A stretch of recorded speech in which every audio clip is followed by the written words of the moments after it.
Come on, beer. Beer. Motherfucking beer. The show didn't start. Tailgaters! That's when you know. What's up? That's when you know it's going to be a good show. Damn right. Oh. Hey, grab one of these. Can you hear me? Can you hear me now? Can you hear me better? So can. What's up, Tailgaters? TD's Beers and Tailgates coming at you for the next hour. Season number 2, episode number 7. Lucky number 7. For season number 2. What's up, dude? What's going on? I'm messing with this microphone right now. Microphone master. Hey, there we go.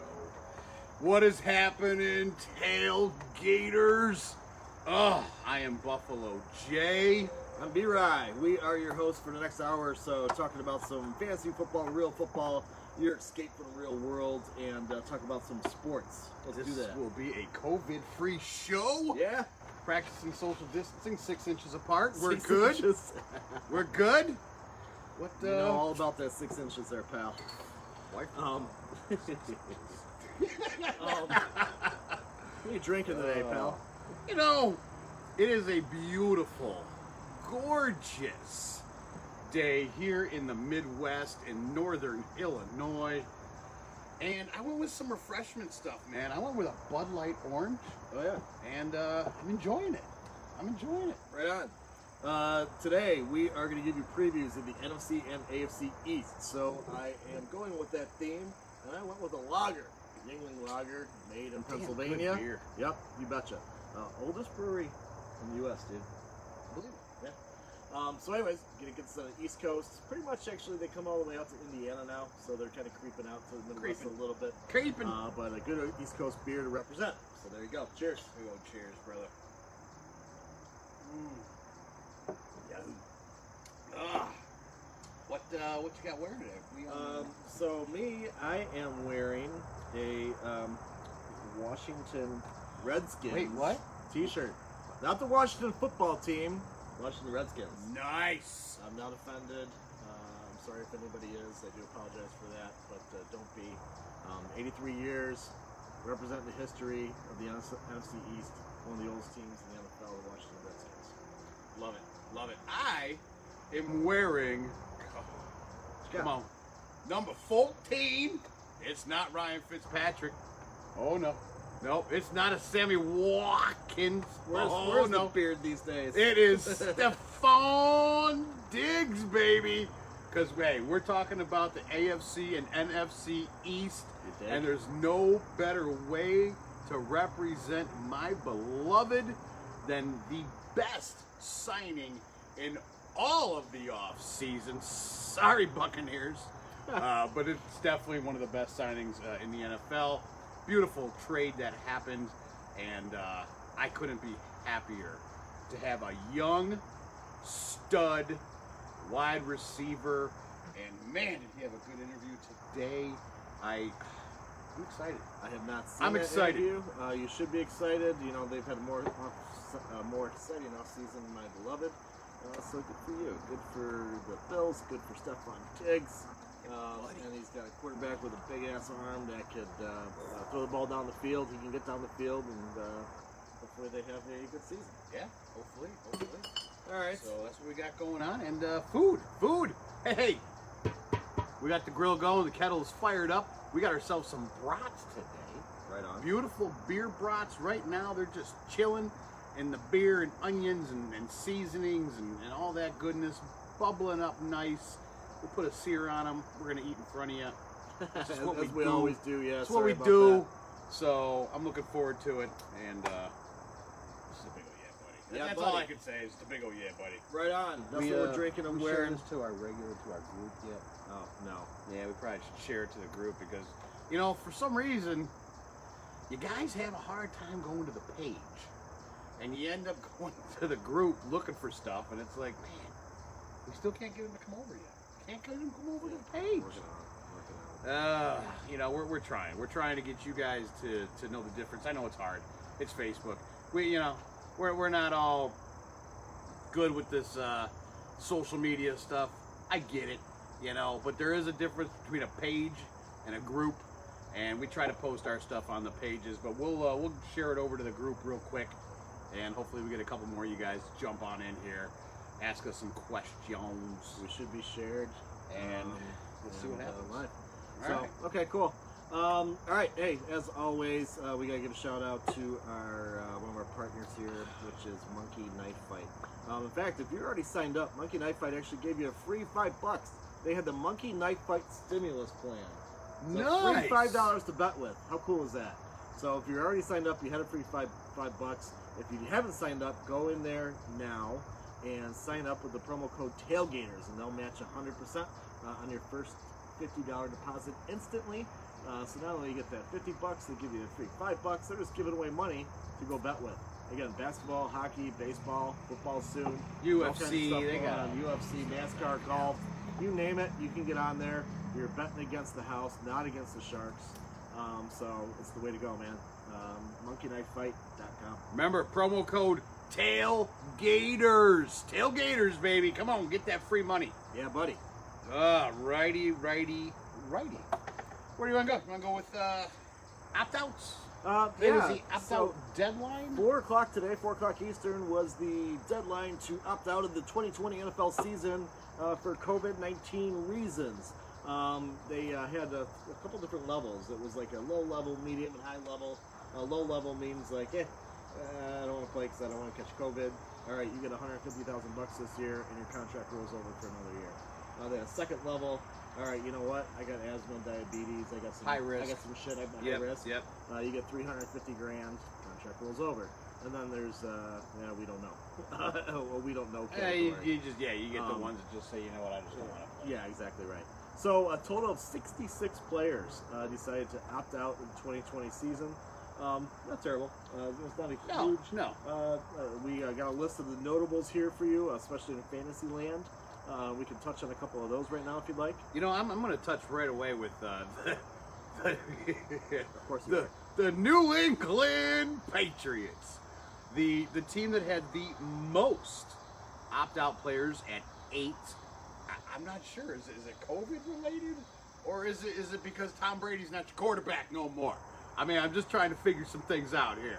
But 8 players from the New England Patriots. I mean, Dante Hightower. Really? Patrick Chung? Yeah. Really? Like some big names here within that organization. Absolutely. That is going to probably hurt him on the defensive side of the ball. So I'm looking forward to see what happens there.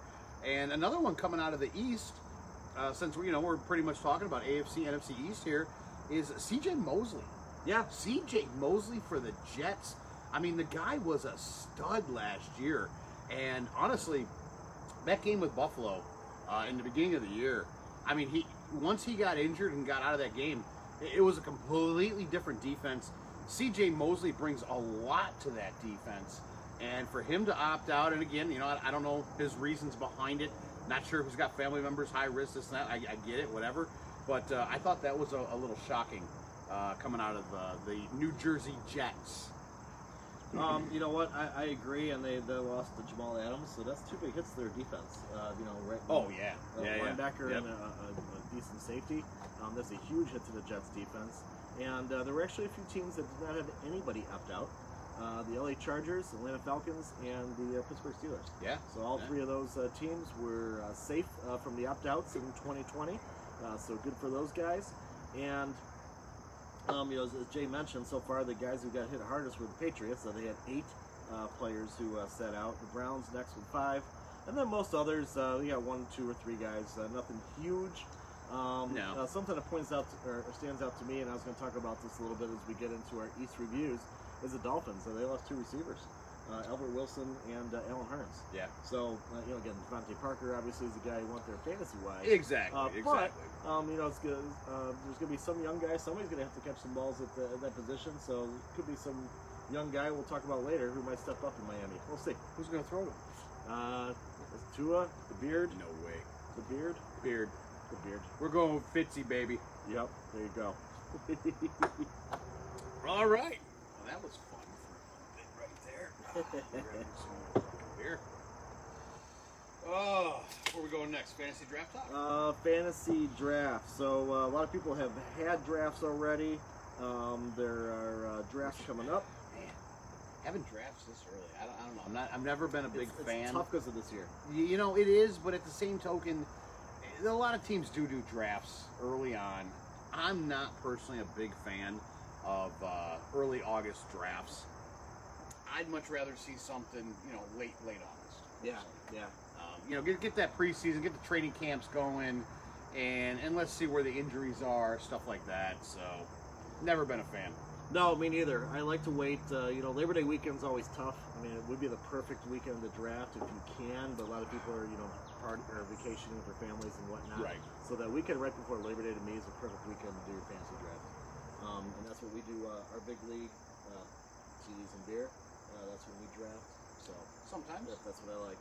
Yeah. Are we doing that again this year? Yeah. Is that our draft? Is Labor Day weekend? No, the weekend before Labor Day. Yeah. Are you going to be there?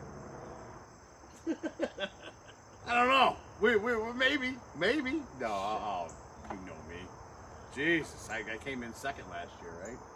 I don't remember. Yeah, I blocked that out of my memory. I believe so. I believe I had a pretty good year that Okay, year. So championships in what? I think 4 out of my 6 leagues. So Yeah. I'm a happy camper with that, and we're gonna try to keep that thing rolling. Fantasy draft talk. Something I was just thinking here. So I'm representing the Redskins and the new name they've grown by the Washington football team. What do you got for your fantasy names this year? It's got to be some creative names with all the COVID bullshit and everything that's going on, and even with Washington, what's going on there. You're going to be the fantasy football team. I mean, what's your team names this year? I'm curious to hear what you guys got. So drop them in the comments down below when you get a chance. We always like looking at that stuff. I love seeing fantasy names. I mean, it is a lot of fun. I am curious to see who does go with I'm the fantasy football team, just as a pun towards Washington. The I team think has no name. it is kind of funny. A great one. Game of Thrones. Team has no name. Team with no name. Yep, I think that's Oh fantastic. my goodness. We shall see. All right.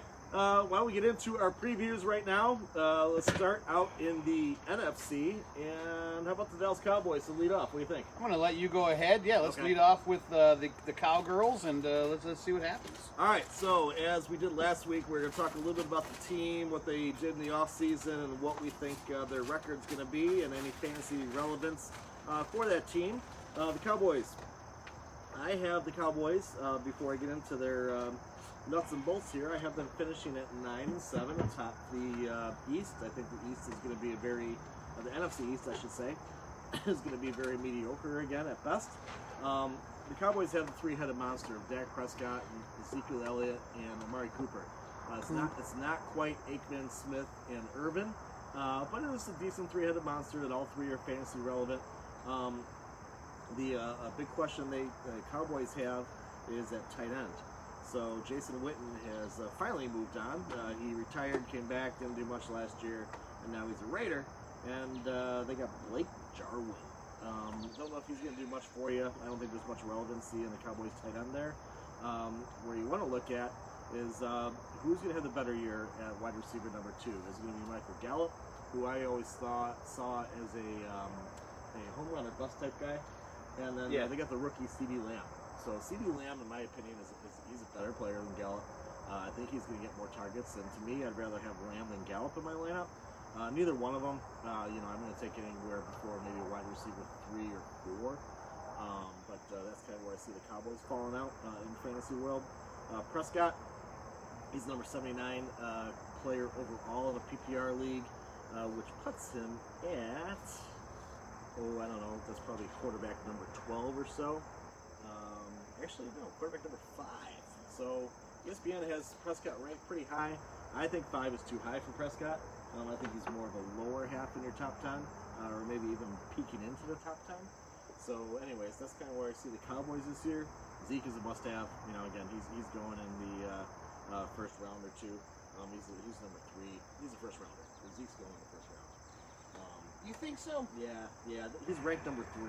So most guys, print off the ESPN sheet, and they're just going to go running back. True. So if he's number 3, somebody's going to take him in the top 10. Amari Cooper, he had ranked number 27, so they have him as one of the first wide receivers going off the board. So there you have it. So you do have some decent fantasy options in Dallas. I got them at 9-7 in 2020. They did not get hit super hard by the COVID opt-outs, as we mentioned earlier. They lost, who did they lose? Reese Kennedy, Stephen Guidry, and Jameez Olawale. Yeah, okay. So I think they're good there. Yeah, okay. They're good. You know, it's the Cowboys, right? Yeah, you need and we got a new head coach over there. They have the red rifle. You know, we're gonna see what happens. New offense, a whole new regime, right? Now, is COVID gonna affect it? I forgot about that. I think so.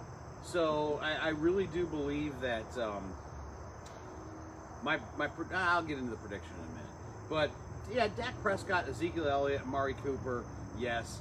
I do like Michael Gallup. I think Michael Gallup this year, I think he's gonna be the guy. He's gonna be the one where not your number one wide receiver, but Michael Gallup, I do believe, has a good upside to him. And yes, as B. Rice said, he's a boomer bust.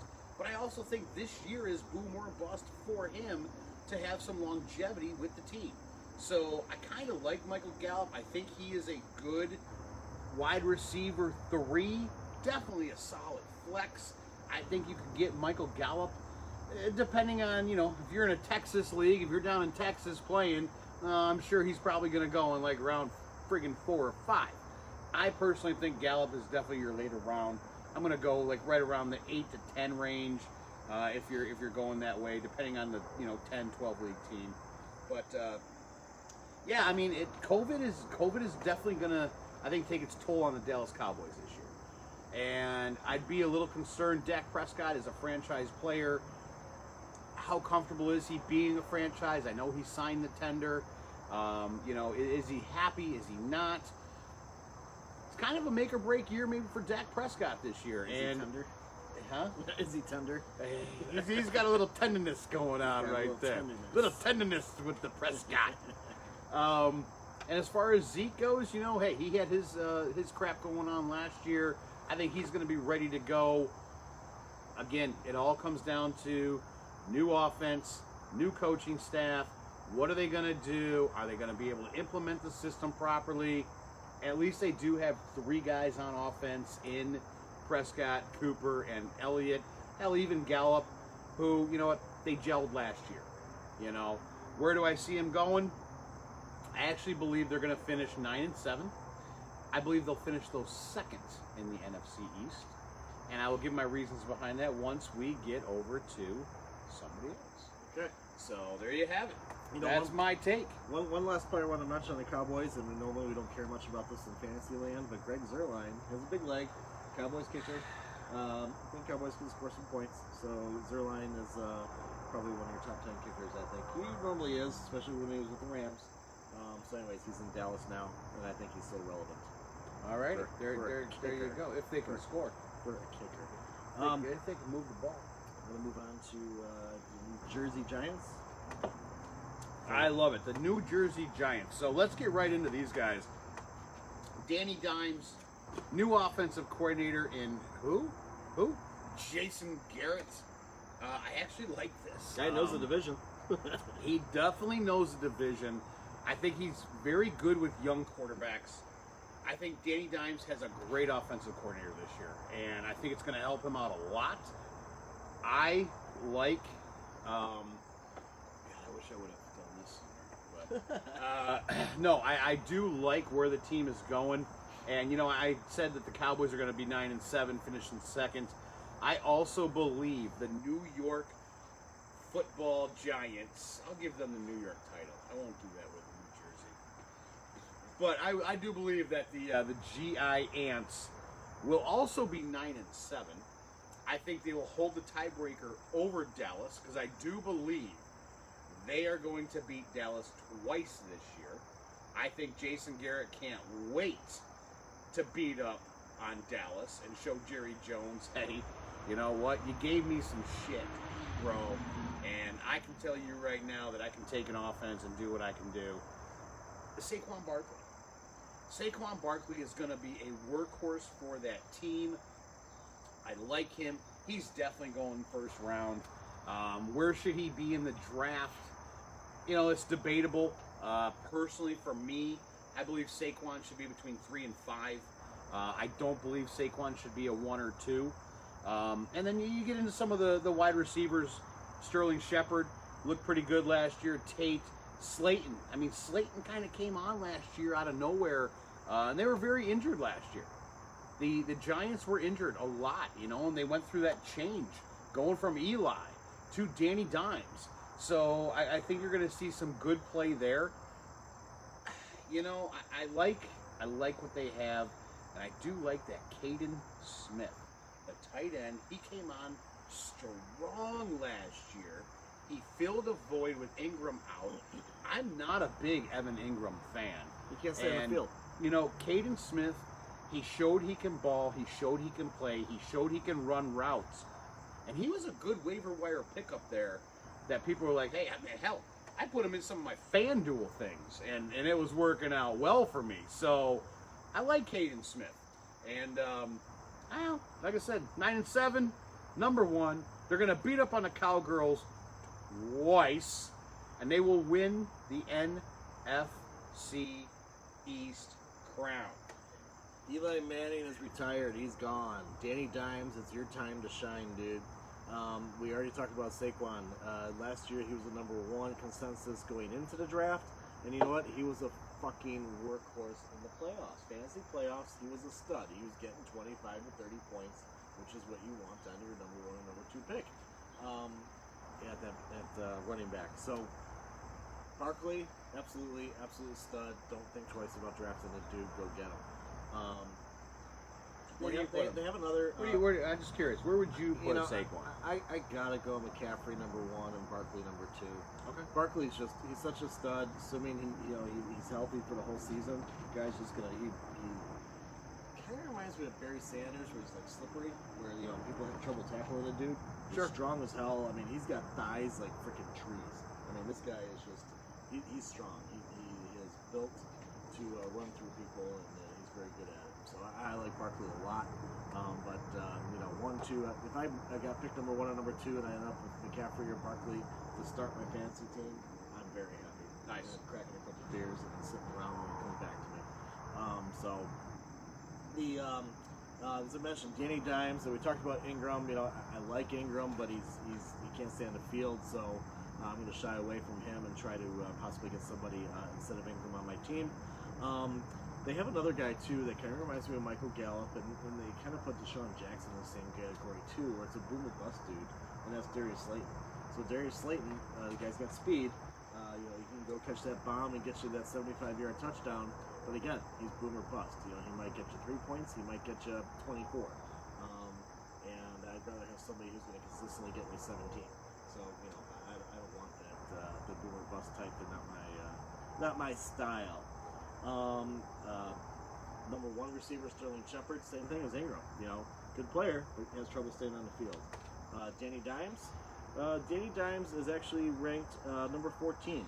So they don't have him as a starter, but he could be a good backup, maybe a good fill-in for a bye week. Danny Dimes, you could do worse than someone that's your backup quarterback if you decide to draft 2 quarterbacks. Other than that, the Giants, they don't really have anything. They got Deion Lewis, who could be a good 3rd down back. Maybe he'll take some snaps away from Barkley. But Barkley, again, it's hard to take that dude off the field. He's so freaking good. Blake Martinez, the linebacker from the Packers, they picked up. Again, the biggest loss was Eli Manning. Alec Ogletree, good linebacker. But again, they picked up Martinez, so that's pretty much a wash. In the draft, they actually got Andrew Thomas from Georgia. So he's one of the top-ranked tackles coming out of this rookie class to protect Danny Dimes. So, having said all that, I don't think the Giants have done enough to improve from what they did last year, to improve much from what they did last year. I have the Giants actually going 6-10, which is a 2-game improvement. They went 4-12 last year. So I'm giving them 2 more games, with Danny Dimes at the helm here. But I don't think he's polished enough, and this will be his first full-time season as a quarterback. So I'm going to give him 6 W's and finish him 3rd in the NFC East. Okay, yeah, I mean, they were very injury-riddled last year, so... They were. And they went back and forth with Eli and Danny. Yeah, it was a little transitional, but hey, you know what? If that's where you're at, that's where you're at, and you know what? It's all good, bro. Yeah. Yeah. Let's move on to the city of brotherly love. Oh God, we're going to Philly. Nice. Yep. You want to lead off or want me to? No, this one's got your name written all over it. All right, let's take it from the top here. The Philadelphia Eagles. So, did they get bit much by the COVID bug? Not really. Marquise Goodwin, who was a receiver they picked up in free agency, is the only guy who's sitting out. They picked up a stud cornerback from the Lions in Darius Slay, so that helps their pass defense quite a bit. And Will Parks, a decent safety for some depth there in the secondary from the Broncos. Jalen Hurts was actually a surprise pickup, and they have him listed as QB wide receiver. So Interesting. They got Carson Wentz, who's their quarterback. That's their guy. But Jalen Hurts out of Oklahoma looks like they might try to run him some wide receivers. So we'll see what happens there. That'll be an interesting experiment to keep your eye on. Losses. Nelson Aguilar, disappointment out of California. He really never did a hell of a lot there anyways. Can't catch the ball. No. Jordan Howard lost his job to Miles Sanders at the end of the year, and he moved over to the other side of the East with Miami. So those are the biggest losses I really see. Nigel Bradham, a good linebacker. Ronald Darby and Malcolm Jenkins, a couple of hits in their secondary. So those are the changes in Philadelphia. Carson Wentz, I'm still not sold on him. They're rookies. They're wide receivers. You got Alshon Jeffrey, who's a decent receiver, but again, also has the injury bug that likes to bite him quite a bit. And the other receiver, Deshaun Jackson, we just talked about him. He is a boom or bust type player. And then Jalen Reagor, he's actually a young kid. I'm not sure where he came from. Reagor, he's a rookie, I believe. Yeah, he's their first round pick. So they actually have the Eagles actually have him listed as their wide receiver number 1. So that tells you about the receiving core. They have a rookie that they're counting on as wide receiver number 1. The two people I'm going after in the Eagles are Miles Sanders and Zach Ertz. Other than that, I'm not really interested in any of the Eagles fantasy-wise. Again, Jeffrey, maybe a wide receiver number 5 if you're desperate for a bye week. I don't know. But that's all I got with Philly. I do have the Eagles finishing 8-8.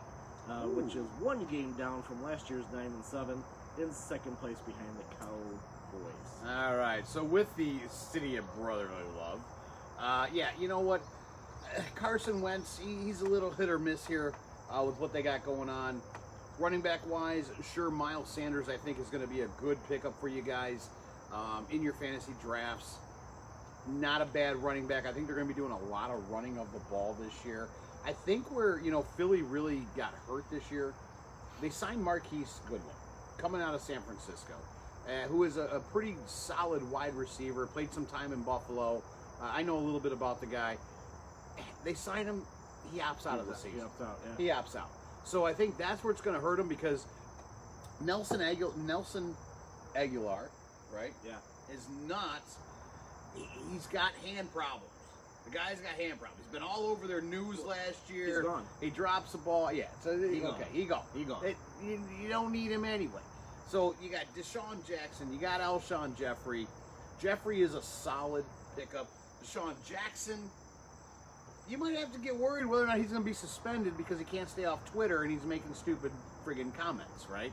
So could go against some of the policies in the NFL. Yeah. And I don't know. I kind of stay away from Deshaun this year. Alshon, I think, is your strongest fantasy option. B. Rice said, can he stay healthy? I think he can. I think last year was, it was what it was. Yeah, Zach Ertz is good, but, I also kind of like Dallas Goedert. And Dallas Goedert did some good things last year. He really did. So I could kind of see this transition. It's a sneaky late round pick. He is. He really is. If you can grab a Goddard in like 14, 15, it is definitely not a bad thing because I do believe Goddard, end of the year, mark my words, I think he might end up having more friggin' catches and more touches and more yards than Zach Ertz. Well, say you go early and you get like a Kelsey or an Andrews or a Ertz, someone like that, and you're thinking what to do with your 14th, 15th round pick. It's not a bad idea. It's not a bad idea. It really isn't. As far as where do I have them sitting, I'm like B right here. I actually have them going 8-8 as well. I don't think they're going to do a whole hell of a lot this year. I think the verdict's still out on Carson Wentz. And whether or not he can really lead that team. I said last week, the Bears' best pickup was Nick Foles. I'm going to continue to say the Eagles losing Nick Foles 2 years ago was a bad move. Yep. And Nick Foles is what really helped out Philadelphia. And he got a raw deal last year. Philadelphia, look, Carson Wentz, go ahead, throw your eggs in that basket. I just don't see it. Sorry. So 8-8, Philadelphia, and let's move on. Yeah, you know what I was just going to say real quick on Wentz. ESPN has him ranked as quarterback number 9, so they have him as a starter. And you know what? There's some guys just outside of that top 10 that I would start over him all day, every day. I'm not telling you because you're in the same league as me. So, the last team that we have to cover here is the Washington Redskins. Say their name. Washington Redskins. Dang, I will say that name all day because I am a Shawnee Indian. I do get a tan, and it's usually a little red, and I'm not talking sunburn. So I have no problem saying Washington Redskins. I am not offended. It needs to be the Redskins. Where do you go with this one? So fantasy-wise, right? Fantasy-wise. You know, it's tough, right? So they're going through an identity crisis. They are. I don't know if they're pansexual or whatever the fuck they are. They have no identity right now. It's a team that has no name. The Redskins, they are going to rely on Ohio State's Dwayne Haskins Jr. as their quarterback. No thanks, I'll pass. Their receivers, Terry McLaurin, also another boomer bust type receiver. Yeah. He's scratched off my list. And then after that, there's not much there. Tight end, Jeremy Sprinkle. No thanks. Running back, Darius Geis. Sprinkle. Loved Geis when he was at LSU. In the NFL, the guy's not been able to stay on the field. If he could put on a full season, he could be a decent running back. But I'm not rolling the dice on him. Again, maybe if he's there in the teens rounds and you know looking for RB4 or 5, okay, yeah, I can see that. Sure. But I'm not taking him as RB1, 2, or 3. And then they still have Adrian Peterson hanging out. They do. Adrian Peterson's hanging out, but Skins have all kinds of problems besides their identity crisis right now. They haven't done much that excites me in the off season. Their opt-outs, the only person I really see, we got a couple of defensive linemen and the linebacker. Again, they're not big names. The additions, Peyton Barber from Tampa, okay. J.D. McKissick. So they got quite a few different people in the background. Why? Because they're afraid Geis is going to get hurt, so stay away from him. Wide receiver Cody Lattimore. He's not a bad receiver. He might compete for some catches there. But again, he's kind of down on a totem pole. Chris Thompson, he was a third down back. That's one of their losses. Jordan Reed, again, guy. People always wanted to gamble on Jordan Reed, thought he's a top 10 tight end. He's in San Francisco now. Yep. But he's no threat to George Kittle. So I thought it was an interesting choice to go over there. Josh Norman was another.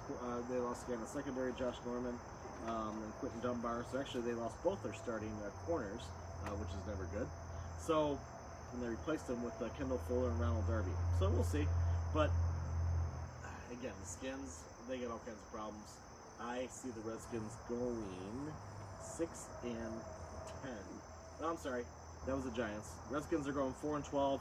A one-game improvement on last year. I don't know where that comes from. So they're going to go from 3-13 to 4-12, and they are going to be in the basement of the NFC East in 2020. Wow. Okay. You know, hey, look, I also have them in the basement of the NFC East, but I actually have them improving. Riverboat Ron, I do believe, is going to have this team going. Like that. They're going through some things right now with the identity and the Washington football team. But you know what? Chase Young. That defense is going to be flying. That defense is really going to keep them in some games. I do believe Chase Young is the next Khalil Mack as far as a star impact player right out of the chute. So Chase Young, welcome to DC. You're going through some things. You're going to be a Redskin. I don't care what anybody else says. And I do believe Riverboat Ron's going to have that team. Now, who's going to be leading that? Dwayne Haskins? Yeah, not a big fan. Not a big fan there. Adrian Peterson, the ageless wonder kind of right now, is your number one. Yeah, that's a little tough too. But what I like is Terry McLaurin. He showed some really good signs last year.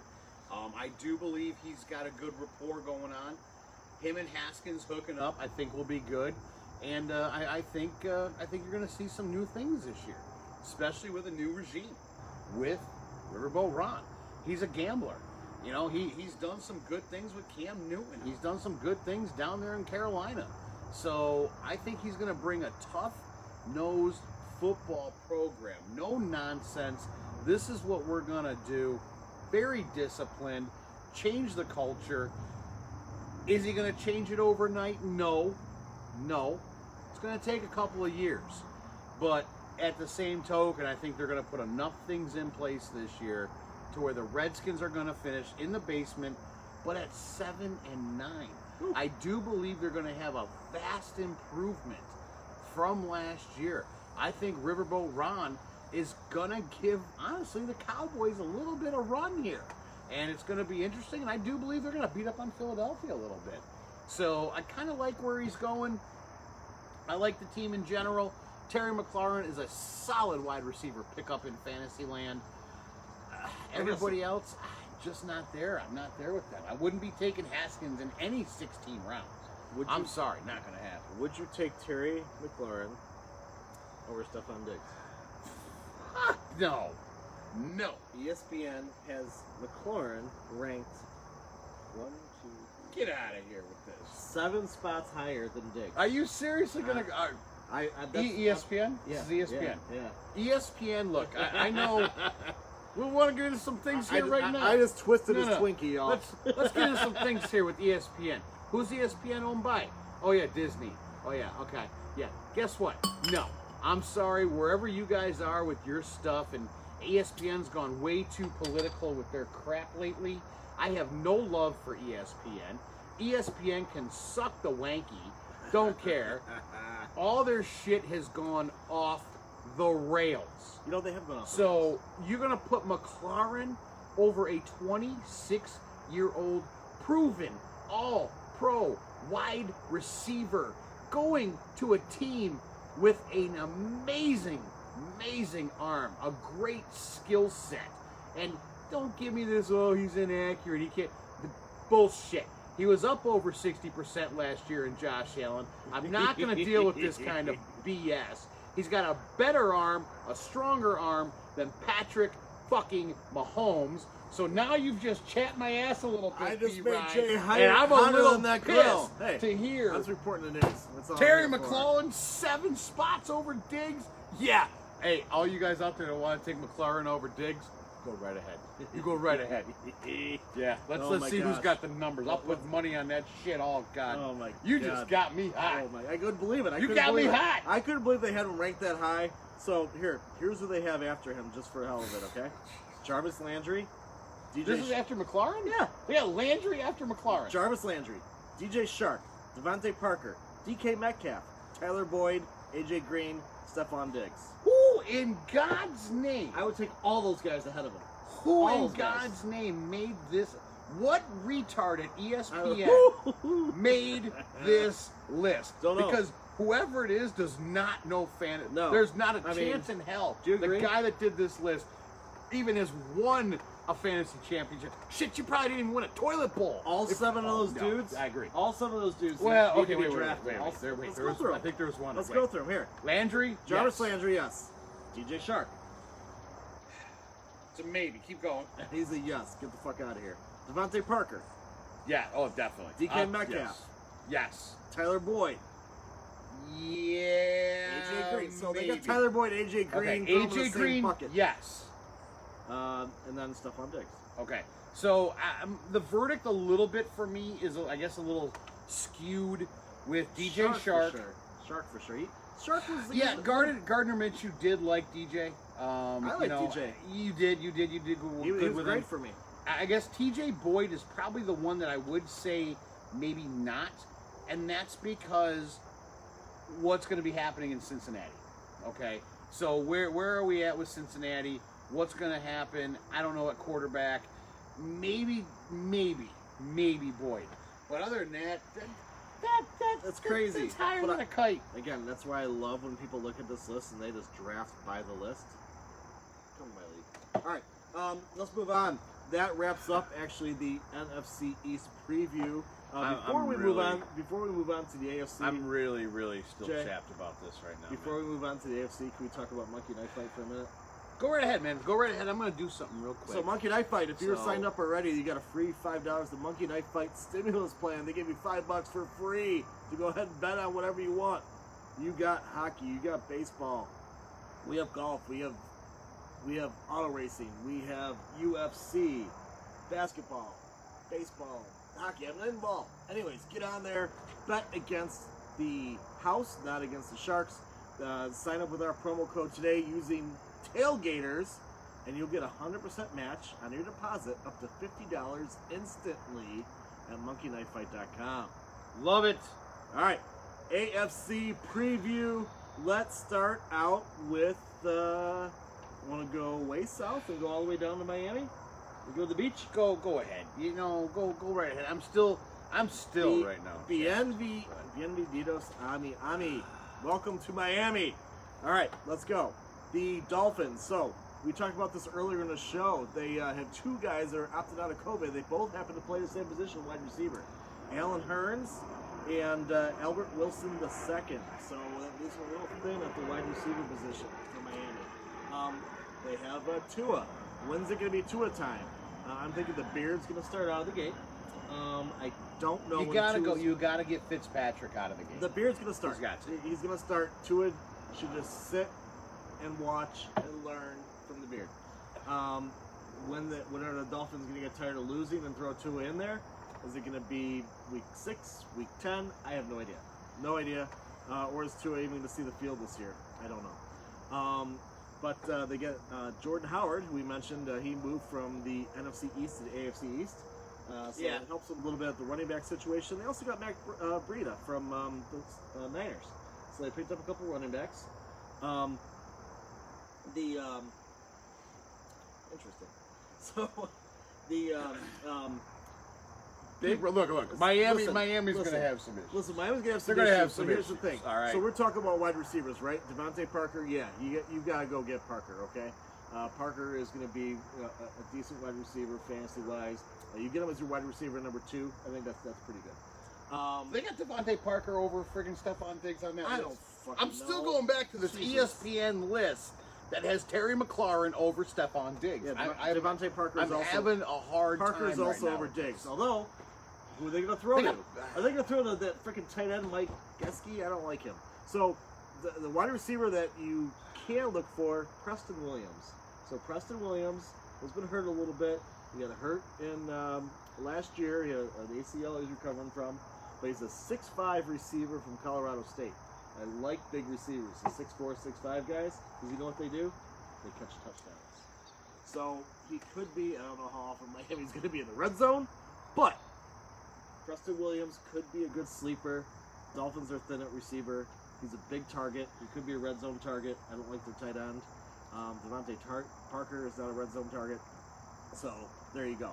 Preston Williams, thank me later. Go pick him up in the 14th round. Having said all that, it said they helped themselves a little bit on the offensive line. Eric Flowers is a decent guard. Austin Jackson was their second round pick. So the Dolphins did get some help that way because they had 85 draft picks. And I have the Dolphins actually finishing tied for second in the AFC East. A one-game improvement over last year. Get the fuck out. One-game improvement at 6-10. 6-10. Second at 6-10. You just wait, pal. Wow. Wait and see, my brother. Okay. Hey, you know what? Hey, I'm going to start this off very easily, right? The Dolphins are definitely going to finish 6-10. I do think they'll be 6-10, but they're going to be finished on bottom of the barrel in the AFC East. Now, as far as where they're going with things, and boy, I They're can't gonna be wait. better than the Jets. I can't wait to get to Buffalo. They're not Damn going to be better Jets. than the Jets. All right. But I do like Ryan Fitzpatrick starting this season out. I think Fitzmagic is going to maybe have a little bit of that in the beginning. You know, he finished the year very strong. Him and Devontae Parker had a hell of a rapport. I think Devontae Parker, as long as Ryan Fitzpatrick is the starting quarterback in Miami. If I could grow a beard like that, I would. I would too. The Amish rifle, baby. Absolutely. Hey, but Devontae Parker, honestly, when you're doing your fantasy drafts, if you find out that it is going to be Ryan Fitzpatrick as the starting QB in Miami, some Devontae Parker, I think he's a solid 4th round pick. He finished that season last year strong. He put me over the top getting into that championship when I got him on waivers. Oh hell, His numbers were incredible. He was a second half beast. Incredible at the end of the year. Again, it's all going to be based off of Ryan Fitzpatrick. If they start Tua out of the gate, it's going to be a mistake. I still believe Tua was the wrong quarterback to take. I don't think Tua is a good fit down in Miami. I'm not a huge fan of their coach down there, but I don't think they're going to be that stupid to start Tua out of the gate. I would hope they not. They got not. to start Fitzmagic. They got to. They have to. And then I'll tell you who I do like though. Here, you know, you were saying something tight end wise. You like Gesicki? I like Mike Gesicki. I think Mike Gesicki has a place in the NFL. Yeah, it's I on the think bench. he could.